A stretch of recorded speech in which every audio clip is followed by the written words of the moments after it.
What's up, everybody? My name is Dr. Zach Guiser, and this is another entry into the Athlete Development Journal where we talk about developing speed, strength, power, health, and character so athletes get the most out of their athletic career.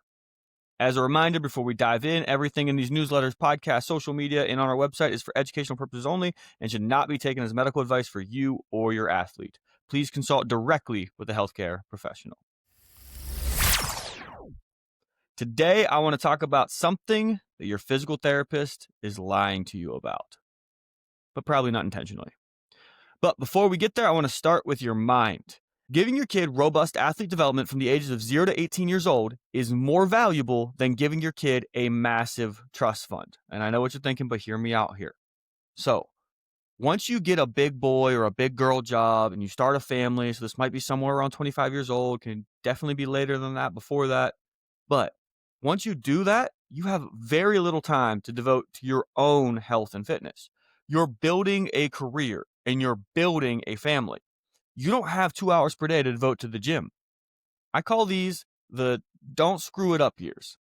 If you can stay at a healthy body weight, keep muscle mass, and be able to run more than 2 blocks without being gassed, you've won this phase. But here's the thing. It's a lot easier to not screw it up if you've built a strong base earlier in your life. One of those reasons is because of what happens with muscle.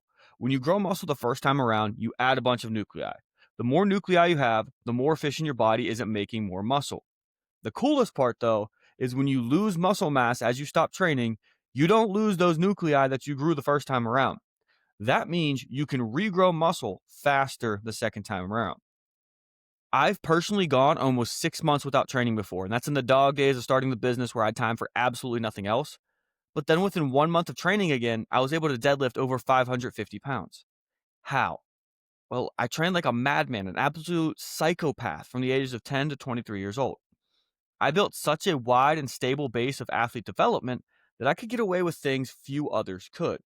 Once your family's grown and you've established yourself in your profession, you can and you should redevote your time and energy to maximizing your physical development. But if you screw it up in the don't screw it up years, it's a lot harder to come back from.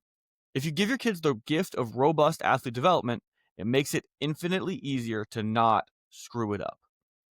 And as for this being more important than a massive trust fund, I'll turn it over to a quote from Confucius. A healthy man wants 1,000 things. A sick man wants only one.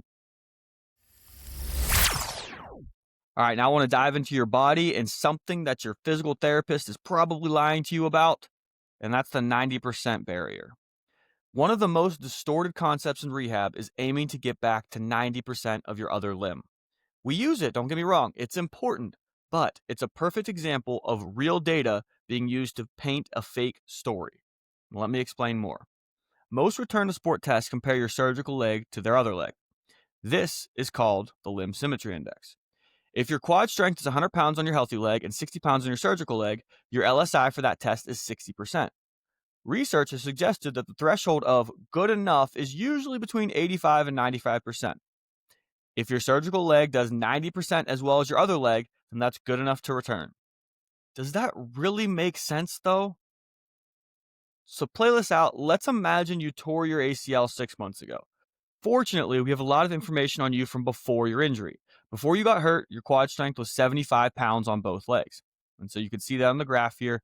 Here's where you're at right before the injury. After the surgery, your quad strength on the injured leg is going to dip down drastically. It turns out cutting into a muscle and replacing a primary part of the joint will do some damage and make you weaker.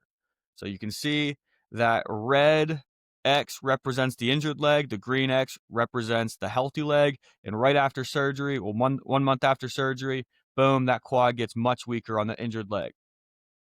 But let's imagine you went to a physical therapist and he focused really hard on getting your injured leg as strong as possible. You're a hardworking, focused young athlete. Naturally, you always did your home exercises and worked your tail off at physical therapy. You did everything you were told to do. At 6 months, your physical therapist tests you and, drum roll please, your injured leg was 90% as strong and powerful as your healthy leg. Woo! Let's go! 90%. That's what we've been shooting for, right? Look at this graph here. 90%. Wait a minute. Let's add some context to that graph and look at it again. The red line drawn horizontally shows how strong you were when you got hurt in the first place. Now, obviously, that target line isn't good enough because you got injured at that strength. Yet, 6 months later, you're not even at that line. You're significantly below it. Well, how could this be? Well, you took 6 months and did no targeted training on your uninjured leg. If you don't train a muscle, it's going to atrophy and get weaker. So for 6 months, your healthy leg got weaker and weaker and weaker. Now your physical therapist is using that as a standard for return. Actually, he's using 90% of that weaker leg as the standard. 90% of suck is, as Siri put it when I asked her to read this out loud, a smiling pile of poo. This is what I mean when I say context is important. You need to be strong in an absolute sense and strong relative to the other leg. You need to aim to be stronger than you were pre-injury before returning, not as strong as you were. You should be training the heck out of your healthy leg throughout the entire process. That goalpost should be moving. That healthy leg should be getting stronger throughout the entire process. Aiming for limb symmetry is important, but only in the context of having a healthy leg that's strong enough to be a worthy comparator. And I want to finish with some fuel for your soul. That struggle that you're going through right now is the only thing that will allow you to feel joy. You can't know what light is if you've never experienced darkness. You can't know what warmth is if you've never experienced cold. You can't know what energy is if you've never experienced exhaustion. You can't know joy if you've never felt despair. And let's wrap it up with a couple important things. Number one, this newsletter and podcast is completely free. I spend many hours each week researching, writing, illustrating, recording, editing, and uploading. The best way you can support it and allow it to continue is to share it with people you know. You can just send them to gtperformance.co/newsletter and they can subscribe there, or you can share this wherever you get your podcast. Like, subscribe, follow, whatever it is you're allowed to do on that medium. Number two, everything in these newsletters, podcasts, social media, and on our website is for educational purposes only and should not be taken as medical advice for you or your athlete. Please consult directly with a healthcare professional. Thank you so much for your help spreading the word about athlete development. And until next time, go be great out there. Yeah, straight A student, but I'm friends with the cool kids. Following the rules and the rubric. Freestyle on the bus and it's too